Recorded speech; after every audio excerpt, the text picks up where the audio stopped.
Hello every one, എല്ലാവരും സുഖമായിട്ടിരിക്കണമെന്ന് വിശ്വസിക്കണം. ഇപ്പം നമ്മുടെ അടുത്ത ക്ലാസ്സിലേക്ക് നമുക്ക് കിടക്കാം. അപ്പം ഇന്ന് നമ്മൾ പഠിക്കാൻ പോകുന്നത് നമ്മുടെ വീടിനകത്ത് നമുക്ക് ഉപയോഗിക്കാൻ പറ്റുന്ന 10 ഇംഗ്ലീഷ് സെന്റൻസസ് ആണ്, 10 ഇംഗ്ലീഷ് വാചകങ്ങളാണ്. അപ്പം നിങ്ങൾ വിചാരിക്കുന്നുണ്ടാവും ഇത്രയും ദിവസം 25, 30 പഠിപ്പിച്ചിട്ട് എന്താ ഇന്ന് 10 എണ്ണോ? ഞാൻ വിചാരിച്ചു 10 സെന്റൻസസ് വെച്ച് നമുക്ക് പഠിച്ചു തുടങ്ങാം, അതായിരിക്കും കുറച്ചും കൂടി ബെറ്റർ. നമ്മൾ ഒത്തിരി സെന്റൻസസ് അറ്റ് എ ടൈം പഠിക്കുന്നതിനേക്കാൾ നല്ലത് നമ്മളിപ്പോൾ 10 എണ്ണം ഇന്ന് പഠിച്ചു, ആ 10 സെന്റൻസ് നിങ്ങൾ കണ്ടിന്യൂസ് ആയിട്ട് ഈ ഒരു ആഴ്ചക്കാലം നിങ്ങളുടെ വീടിനകത്ത് വീട്ടുകാരോടൊക്കെ സംസാരിച്ച് പ്രാക്ടീസ് ചെയ്തിട്ട് വേണം നമ്മൾ അടുത്ത 10 സെന്റൻസ് പഠിക്കാൻ. അപ്പൊ നമുക്ക് ഈസി ആയിട്ട് ആ ഒരു ഗ്രോത്ത് നമുക്ക് മനസ്സിലാക്കാൻ പറ്റും. മാത്രമല്ല എന്തൊക്കെയാ പ്രാക്ടീസ് ചെയ്യേണ്ടത് നമുക്ക് കറക്റ്റ് ആയിട്ട് ഒരു ഐഡിയ ഉണ്ടാവും, റൈറ്റ്? അപ്പൊ നിങ്ങൾ മാത്രം ഈ വീഡിയോ കണ്ടാൽ പോരാ, നിങ്ങളുടെ ഫാമിലി ഉള്ളവരും കൂടി ഈ വീഡിയോ കാണിക്കാനായിട്ട് ശ്രമിക്കണം. എന്നിട്ട് നിങ്ങൾ എല്ലാവരും കൂടെ പ്രാക്ടീസ് ചെയ്യണമെങ്കിൽ കുറേ കൂടി നല്ലതാണ്. മറ്റാരിനി കൂടിയില്ല പോലും നിങ്ങൾ ഈ സംഗതികളെല്ലാം ഇംഗ്ലീഷിൽ പ്രാക്ടീസ് ചെയ്യണം. ഓക്കെ, അപ്പൊ നമ്മുടെ വീട്ടിലെ ഓരോ സിറ്റുവേഷൻ അനുസരിച്ചിട്ട് നമുക്ക് സംസാരിക്കേണ്ട കാര്യങ്ങളാണ് നമ്മൾ പഠിക്കാൻ പോകുന്നത്. ഇന്ന് നമ്മൾ പഠിക്കാൻ പോകുന്ന 10 ഇംഗ്ലീഷ് വാചകങ്ങൾ എന്ന് പറയുന്നത് കുക്കിംഗ്, ഫുഡ്, കിച്ചൺ ഒക്കെ റിലേറ്റ് ചെയ്തിട്ടുള്ളതാണ്. നമ്മുടെ വീട് എന്ന് പറയുമ്പോൾ പെട്ടെന്ന് നമ്മുടെ മനസ്സിലേക്ക് ഓടി വരുന്ന ഒരു സാധനമാണ് നമ്മുടെ ഭക്ഷണവും മറ്റു കാര്യങ്ങളെല്ലാം. ഓക്കെ, വീടിന്റെ ഏറ്റവും ഇമ്പോർട്ടന്റ് ആയിട്ടുള്ള ഒരു പാർട്ടാണ് നമ്മുടെ കിച്ചണും നമ്മുടെ ഫുഡിങ്ങും ഒക്കെ.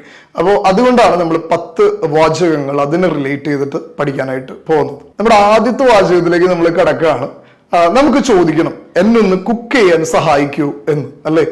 പ്രത്യേകിച്ചും രാവിലെ സ്ത്രീകൾക്ക് അവര് ജോലികളൊക്കെ ഒത്തിരി ചെയ്യാനുണ്ടാവും, അതിൽ ഏറ്റവും കൂടുതൽ സമയം സ്പെൻഡ് ചെയ്യുന്നത് കുക്കിങ്ങിന് വേണ്ടിയിട്ടായിരിക്കും. അപ്പൊ ചിലപ്പോൾ ഹസ്ബൻഡിന്റെയോ മക്കളുടെയോ ഒക്കെ സഹായം ചോദിക്കുന്ന അമ്മമാരുണ്ട്, ഇല്ലേ? അപ്പൊ എന്നെ കുക്ക് ചെയ്യാനായിട്ട് ഒന്ന് സഹായിക്കാമോ എന്ന് എങ്ങനെയാ ഇംഗ്ലീഷിൽ ചോദിക്കുക? Can you help me to cook? എങ്ങനെ ചോദിക്കുക? Can you help me to cook? Okay, can you help me to cook? Okay, എന്നൊന്ന് കുക്ക് ചെയ്യാനായിട്ട് സഹായിക്കാവോ? ഭർത്താവിന് ഭാര്യയോട് ചോദിക്കാം, ഭാര്യയ്ക്ക് ഭർത്താവിനോട് ചോദിക്കാം, മക്കളോട് ചോദിക്കാം. എന്ത് വളരെ സിമ്പിൾ ആയിട്ട് ചോദിക്കാം, ഇങ്ങനെ can you help me to cook? Okay, അപ്പൊ അടുത്ത സെന്റൻസിലേക്ക് നമുക്ക് കിടക്കാം. അടുത്തത് നമ്മൾ ചോദിക്കുകയാണ്, നിനക്ക് വിശക്കുന്നുണ്ടോ? അല്ലേ? ഭക്ഷണം എന്ന് പറഞ്ഞാൽ നമ്മുടെ ആദ്യം ഫീൽ ചെയ്യുന്ന സാധനമാണ് വിശപ്പ്. ഓക്കെ, നിനക്ക് വിശക്കുന്നുണ്ടോ? അല്ലെങ്കിൽ ചോദിക്കുകയാണ്, നിനക്ക് ദാഹിക്കുന്നുണ്ടോ എന്നൊക്കെ നമ്മൾ ചോദിക്കും, അല്ലേ? അപ്പൊ വിശക്കുന്നുണ്ടോ എന്ന് എങ്ങനെയാ ഇംഗ്ലീഷിൽ ചോദിക്കുക? Are you hungry? ഓക്കെ, എന്താ ചോദിക്കുക? Are you hungry? ഓക്കെ, നിനക്ക് വിശക്കുന്നുണ്ടോ? അപ്പൊ ദാഹിക്കുന്നുണ്ടോ എന്ന് എങ്ങനെയാ ചോദിക്കുക? Are you thirsty? Okay, are you thirsty? Okay, അപ്പൊ ദാഹിക്കുന്നുണ്ടോന്ന് തേഴ്സ്റ്റി എന്നും വിശക്കുന്നുണ്ടോന്ന് ഹംഗ്രി എന്നാണ് ഉപയോഗിക്കുക. ഓക്കെ, അപ്പൊ ആർ യു ഹംഗ്രി? അല്ലെ നമുക്ക് ചോദിക്കാം ആർ യു തേഴ്സ്റ്റി? അപ്പൊ നമ്മൾ പറയാണ് എനിക്ക് വിശക്കുന്നുണ്ട്. ഓക്കെ, ഇപ്പൊ നീ ചോദ്യമൊന്നും വന്നില്ലെങ്കിൽ നമ്മൾ ചിലപ്പോൾ വീട്ടിൽ കയറി ചെല്ലുമ്പോൾ അമ്മയോടോ അല്ലെങ്കിൽ ഭർത്താവിനോടോ ഭാര്യയോടോ മക്കളോടോ ഒക്കെ പറയും എനിക്ക് നന്നായിട്ട് വിശക്കുന്നുണ്ട് എന്ന് പറയും, അല്ലേ? ഐ ആം ഹംഗ്രി എന്ന് പറയും. എങ്ങനെ? I am hungry. ഓക്കെ, എനിക്ക് നന്നായിട്ട് വിശക്കുന്നുണ്ട്, എനിക്ക് വിശക്കുന്നുണ്ട്. എങ്ങനെ? I am hungry. എനിക്ക് ദാഹിക്കുന്നുണ്ടെന്ന് എങ്ങനെയാ പറയാ? I am thirsty. എങ്ങനെ പറയാ? I am thirsty. ഓക്കെ, അപ്പൊ ഒന്നുകൂടെ എൻ്റെ കൂടെ ഒന്ന് പ്രാക്ടീസ് ചെയ്ത് നോക്കിക്കാൻ. നമുക്ക് ഒരുമിച്ച് ഇംഗ്ലീഷ് പഠിക്കാന്ന്. എൻ്റെ കൂടെ ഒന്ന് പ്രാക്ടീസ് ചെയ്തോട്ടോ. എങ്ങനെ പറയാം? ഐ ആം ഹംഗ്രി, എനിക്ക് വിശക്കുന്നുണ്ട്, എനിക്ക് ദാഹിക്കുന്നുണ്ട്, ഐ ആം തേഴ്സ്റ്റി. ഓക്കെ, എങ്ങനെ വിശക്കുന്നുണ്ടോ എന്ന് ചോദിക്കുക, ആർ യു ഹംഗ്രി? എങ്ങനെ ദാഹിക്കുന്നുണ്ടോ എന്ന് ചോദിക്കുക, ആർ യു തേഴ്സ്റ്റി? ക്ലിയർ ആയി എന്ന് വിചാരിക്കണം. അത് കഴിയുമ്പോൾ നമ്മൾ ചോദിക്കുകയാണ്, നിനക്ക് ദാഹിക്കുന്നുണ്ടോ എന്ന് ചോദിച്ചു, നിനക്ക് എന്താ കുടിക്കാൻ വേണ്ടതെന്ന് ചോദിക്കുകയാണ്. Okay, what would you like to drink? Coffee or tea? Okay, what would you like to drink? Coffee or tea? നിനക്ക് എന്താ കുടിക്കാൻ വേണ്ടത്? ചായ വേണോ കാപ്പി വേണോ എന്ന് ചോദിക്കുകയാണ്. ഓക്കെ, വളരെ വിരളായിട്ടാണ് നമ്മുടെ വീട്ടിൽ ചിലപ്പോൾ അങ്ങനെ ചോദിച്ചു എന്ന് വരുള്ളൂ. പക്ഷെ സ്പെഷ്യലി ചിലപ്പോൾ വല്ല ഗസ്റ്റ് ഒക്കെ വരാണെങ്കിൽ നമുക്ക് ചോദിക്കും what would you like to drink? Coffee or tea എന്ന് ചോദിക്കും, അല്ലേ? വീട്ടിൽ വരുന്ന ഒരു ആദിത്യ മര്യാദയൊക്കെ വെച്ചിട്ട് നമ്മൾ ചോദിക്കുന്നത് what would you like to drink? Coffee or tea? ചായയാണോ കാപ്പിയാണോ, എന്താ നിനക്ക് കുടിക്കാൻ വേണ്ടേ എന്ന് ചോദിക്കാം. അപ്പൊ നമ്മൾ മറുപടി പറയാണ് I would like to have coffee. Okay, എങ്ങനെയാ മറുപടി പറയാം? I would like to have coffee. Okay, എനിക്ക് കോഫി കുടിക്കാനാണ് താല്പര്യം. അപ്പൊ ചായ കുടിക്കാനാണ് താല്പര്യം എന്ന് എങ്ങനെ പറയാം? I would like to have tea. Okay, I would like to have tea. Juice ആണ് നമുക്ക് താല്പര്യം. അപ്പൊ ചായയും കാപ്പിയും നല്ല ജ്യൂസ് കിട്ടിയാൽ കൊള്ളായിരുന്നു എന്ന് നമ്മൾ പറയാണ്. എങ്ങനെയാണ്? I would like to get a glass of juice. Okay, എങ്ങനെ പറയാം? I would like to get a glass of juice. Okay, ഒരു ഗ്ലാസ് ജ്യൂസ് കിട്ടിയാൽ അതാണ് ഏറ്റവും ബെസ്റ്റ്. ഓക്കെ, അപ്പൊ ഐ വുഡ് ലൈക്ക് ടു എന്ന് പറഞ്ഞിട്ട് നമുക്ക് മറുപടി കൊടുക്കാം. അപ്പൊ നമുക്ക് ഇനി അടുത്ത സെന്റൻസിലേക്ക് കിടക്കാം. നമ്മുടെ വീട്ടിൽ നമുക്ക് ഇങ്ങനെ ഡിന്നറിന് നമ്മൾ ഇരിക്കുകയാണ്.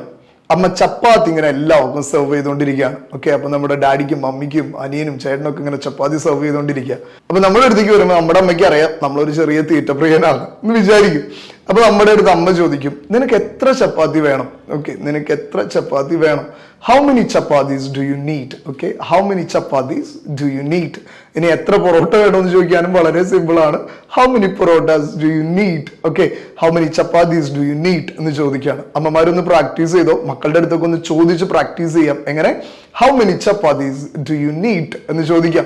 അല്ലെങ്കിൽ ഈ മക്കളുടെ അടുത്ത് നാളെ രാവിലെ അമ്മമാർക്കൊക്കെ ചോദിക്കാം, how many dosas do you need എന്നൊക്കെ ചോദിക്കാം നമുക്ക്, കേട്ടോ. അപ്പൊ നമ്മൾ പറയാണ്, ഇപ്പൊ നമ്മുടെ അടുത്താണ് ആ ചോദ്യം വരണേ, അപ്പൊ നമ്മൾ അതിന് മറുപടി കൊടുക്കുകയാണ്.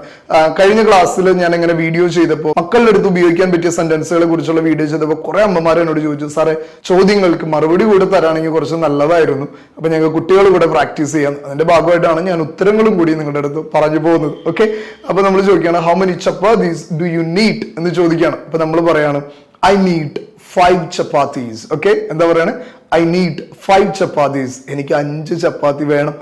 എനിക്ക് 2 ദോശ വേണമെന്ന് ഇങ്ങനെയാ പറയാ, I need 2 dosas. Okay, I need 2 dosas. അല്ലെങ്കിൽ നമ്മൾ പറയണം, I need 4 parottas. Okay, I need 4 parottas. അപ്പോൾ നമുക്ക് അങ്ങനെ പല രീതിയിൽ നമ്മുടെ ആവശ്യങ്ങൾ നമുക്ക് പറയാം. ഓക്കെ, അപ്പോൾ ഐ നീഡ് 5 ചപ്പാത്തീസ് എന്ന് നമ്മൾ പറഞ്ഞ് 5 ചപ്പാത്തി അങ്ങ് കൈക്കലാക്കാണ്. അപ്പൊ ഡിന്നറൊക്കെ ഇങ്ങനെ കഴിച്ചുകൊണ്ടിരിക്കുമ്പോൾ അമ്മ അടുത്ത ദിവസത്തെ കുറിച്ച് നമ്മളോട് ചോദിക്കുകയാണ്, നിനക്ക് നാളെ ലഞ്ചിന് എന്താ വേണ്ടേ? അപ്പൊ സപ്പോസ് നമ്മൾ ചിലപ്പോൾ പിറ്റേ ദിവസം വീട്ടിൽ ഉണ്ടാവുന്നൊക്കെ ഒന്ന് വിചാരിച്ചു. അപ്പൊ അമ്മ നമ്മളോട് ചോദിക്കണം, നാളെ നിങ്ങൾക്ക് എന്താ ലഞ്ചിന് വേണ്ടേ? Okay, what would you like to have for lunch tomorrow? Okay, what would you like to have for lunch tomorrow? Okay, നാളത്തെ ലഞ്ചിന് നിങ്ങൾക്ക് എന്താ വേണ്ടേ? What would you like to have for lunch tomorrow? ഇപ്പൊ നമുക്ക് ചോദിക്കുകയാണ്, നാളെ ബ്രേക്ക്ഫാസ്റ്റിന് എന്താ വേണ്ടതെന്ന് ഇങ്ങനെ ചോദിക്കാം. What would you like to have for breakfast tomorrow? Okay, what would you like to have for breakfast tomorrow? അല്ലെങ്കിൽ നമ്മൾ ചോദിക്കുകയാണ്, ഡിന്നറിന് എന്താ വേണ്ടത്? What would you like to have for dinner tomorrow? Okay, what would you like to have for dinner tomorrow? എന്ന് നമുക്ക് ചോദിക്കും. Okay, അപ്പോൾ നമുക്ക് പല രീതിയിൽ നമ്മുടെ ഓരോ കാര്യങ്ങളും നമ്മുടെ മക്കളോട് അമ്മമാർക്ക് ഇംഗ്ലീഷിൽ ചോദിക്കാം. അപ്പോൾ നമ്മുടെ കുഞ്ഞ് അതിന് മറുപടി പറയാണ്, I would like to have noodles tomorrow. Okay, എന്താ പറയണേ? I would like to have noodles tomorrow. Okay, അപ്പൊ ലഞ്ചിന് ന്യൂഡിൽസ് വേണമെന്നാണ് നമ്മുടെ കുഞ്ഞ് പറയണേ. എങ്ങനെ പറയാം? I would like to have noodles tomorrow. ഇനി ന്യൂഡിൽസ് അവന് ഭയങ്കര ഇഷ്ടമാണ്, ഒത്തിരി ഇഷ്ടമാണെന്നുണ്ടെങ്കിൽ അവൻ ഇങ്ങനെ പറയാം, I would love to have noodles tomorrow എന്ന് പറയും. Okay, I would love to have noodles tomorrow. അപ്പൊ ഈ ഡിന്നർ എല്ലാം കഴിഞ്ഞതിന് ശേഷം നമ്മുടെ ഭാര്യ അല്ലെങ്കിൽ നമ്മുടെ അമ്മ നമ്മളോട് ചോദിക്കുകയാണ്, ആ പാത്രങ്ങളൊക്കെ കഴുകി വെക്കുമെന്ന് ചോദിക്കുകയാണ്. ഇങ്ങനെ ഇംഗ്ലീഷിൽ ചോദിക്കുക, can you do the dishes? Okay, can you do the dishes? അല്ലെങ്കിൽ നമുക്ക് പറയാം, can you do the dishes for me? Okay, എനിക്ക് വേണ്ടി ആ പാത്രങ്ങളൊക്കെ ഒന്ന് കഴുകി വയ്ക്കും. can you do the dishes for me? Okay, അല്ലെങ്കിൽ നമുക്ക് സിമ്പിൾ ആയിട്ട് ചോദിക്കാം, can you do the dishes? Okay, അപ്പൊ ഇന്ന് തുടങ്ങിയ അമ്മമാരും ഭാര്യമാരും ഒക്കെ ഭർത്താക്കന്മാരോടും മക്കളോടൊക്കെ ഒന്ന് പാത്രം കഴുകി വയ്ക്കാൻ വളരെ സ്റ്റാൻഡേർഡ് ആയിട്ട് പറഞ്ഞു. എന്താണ്? can you do the dishes? Okay, can you do the dishes? അപ്പൊ നമുക്ക് നമ്മുടെ അടുത്ത സെന്റൻസിലേക്ക് പോവാം. അപ്പൊ നമ്മുടെ വാഷിംഗ് ഒക്കെ കഴിഞ്ഞിട്ട് നമ്മുടെ കുഞ്ഞ് നമ്മളോട് വന്നിട്ട് പറയാണ്, ഞാൻ വെജിറ്റബിൾ കട്ട് ചെയ്ത് സഹായിക്കാം. ഓക്കെ, ഞാൻ വെജിറ്റബിൾ കട്ട് ചെയ്യാനായിട്ട് സഹായിക്കാം. I'll help you to cut the vegetables. Okay, I'll help you to cut the vegetables. അല്ലെങ്കിൽ സിമ്പിൾ ആയിട്ട് പറയാം, I'll cut the vegetables. Okay, I'll cut the vegetables. Okay, രണ്ട് രീതിയിലും പറയാം. ഞാൻ വെജിറ്റബിൾ കട്ട് ചെയ്യാൻ സഹായിക്കാമെന്നും പറയാം, അല്ലെങ്കിൽ പറയാം ഞാൻ വെജിറ്റബിൾ കട്ട് ചെയ്യാട്ടോ എന്ന് പറയും. ഓക്കെ, എങ്ങനെ? I'll cut the vegetables. നീ ആ വാട്ടർ ബോട്ടിൽ അല്ലെങ്കിൽ ആ ജഗ്ഗിലൊക്കെ ഒന്ന് വെള്ളം നിറയ്ക്കാവോ? വാട്ടർ ബോട്ടിൽ ഒന്ന് വെള്ളം നിറയ്ക്കാവോ എന്ന് അമ്മ ചോദിക്കുകയാണ്. എങ്ങനെ ഇംഗ്ലീഷ് ചോദിക്കുക? Can you fill the water bottle? Okay, എങ്ങനെ ചോദിക്കുക? Can you fill the water bottle? Okay, നിനക്ക് ആ വാട്ടർ ബോട്ടിൽ ഒന്ന് ഫിൽ ചെയ്യാവോ? ഇങ്ങനെ ചോദിക്കുക, Can you fill the water bottle? Okay, നമ്മുടെ ജഗ്ഗിലൊക്കെ അല്ലെങ്കിൽ ഡൈനിങ് ടേബിളിലുള്ള വെള്ളമൊക്കെ തീർന്നു. അപ്പൊ അമ്മ പറയാണ്, വെള്ളം ഒന്ന് നിറയ്ക്കൂ എന്ന് പറയാണ്. Can you fill the water bottle? Okay, അപ്പൊ ജോലികളൊക്കെ വീട്ടിലെ കഴിഞ്ഞു. അമ്മയുടെ അടുത്ത് മക്കളോ ഭർത്താവോ ഒക്കെ വന്നിട്ട് ചോദിക്കുകയാണ്, Do you have anything sweet? Okay, do you have anything sweet? എന്തെങ്കിലും മധുരമുള്ളത് ഉണ്ടോ? മധുരമൊക്കെ ഒന്ന് കഴിക്കാനായിട്ടുണ്ടോ എന്ന് ചോദിക്കുകയാണ്. അല്ലെങ്കിൽ ഇത് തന്നെ നമുക്ക് മറ്റൊരു രീതിയിൽ ചോദിക്കാം, How about having some dessert? Okay, how about having some desserts? Okay, ഒരു കുറച്ച് ഡെസേർട്സ് ഒക്കെ കഴിക്കുന്നതിനെ കുറിച്ച് എന്താ? ഡെസേർട്സ് ഒക്കെ കഴിച്ചാലോ? സാധാരണ ഭക്ഷണം കഴിച്ചൊരു മധുരം കഴിക്കുന്നത് നമ്മുടെ എല്ലാവരുടെയും ഒരു ശീലമാണ് അല്ലേ? അപ്പൊ how about having some dessert? Okay, അപ്പൊ അമ്മമാരൊക്കെ ഭക്ഷണമൊക്കെ കഴിച്ചു കഴിയുമ്പോൾ സ്വീറ്റ്സോ ഡെസേർട്സ് ഒക്കെ ഉണ്ടെങ്കിൽ ധൈര്യമായിട്ട് മക്കളുടെ അടുത്ത് ഇന്ന് തുടങ്ങി ഇംഗ്ലീഷിൽ ചോദിച്ചേക്കണം, How about having some desserts? നമ്മുടെ മക്കളൊക്കെ ഞെട്ടട്ടെ എന്ന് നമ്മുടെ ഇംഗ്ലീഷൊക്കെ കേട്ടിട്ട്. അപ്പൊ ഇന്ന് തുടങ്ങി കിച്ചണിലും ഡൈനിങ് ടേബിളിലൊക്കെ അമ്മമാരും കിച്ചണായിട്ട് അസോസിയേറ്റ് ചെയ്തിരിക്കുന്ന എല്ലാവരും നല്ല വെടിപ്പായിട്ട് ഇംഗ്ലീഷിൽ ഈ 10 സെന്റൻസസ് ഉപയോഗിച്ചേക്കണം. ഉത്തരങ്ങൾ കൊടുക്കേണ്ടടുത്ത് മക്കളെ അത് പറയാനായിട്ട് പ്രാക്ടീസ് ചെയ്യിപ്പിച്ചേക്കണം. ഓക്കെ, അപ്പോൾ വീഡിയോ കണ്ടിന്യൂസ് ആയിട്ട് വാച്ച് ചെയ്യുക. മുൻപുള്ള വീഡിയോസ് ഒക്കെ കണ്ട് വീണ്ടും വീണ്ടും പ്രാക്ടീസ് ചെയ്യുക. ഞാൻ എപ്പോഴും പറയാറുണ്ട്, ഒറ്റ തവണ ഒരു വീഡിയോ കാണുന്നതുകൊണ്ട് നമ്മുടെ ലാംഗ്വേജ് ഡെവലപ്പ് ചെയ്യില്ല, പല ആവർത്തി നമ്മൾ കാണണം. അങ്ങനെയാണ് നമ്മൾ ലാംഗ്വേജ് ഡെവലപ്പ് ചെയ്യുക. ഇത് കണ്ടതുകൊണ്ട് മാത്രം കാര്യമില്ല കേട്ടോ, നമ്മൾ പ്രാക്ടീസ് ചെയ്യാനും കൂടി തുടങ്ങണം. അപ്പം മറ്റൊരു വീഡിയോ ആയിട്ട് വീണ്ടും കാണാം. Until then, it's bye from Lintu.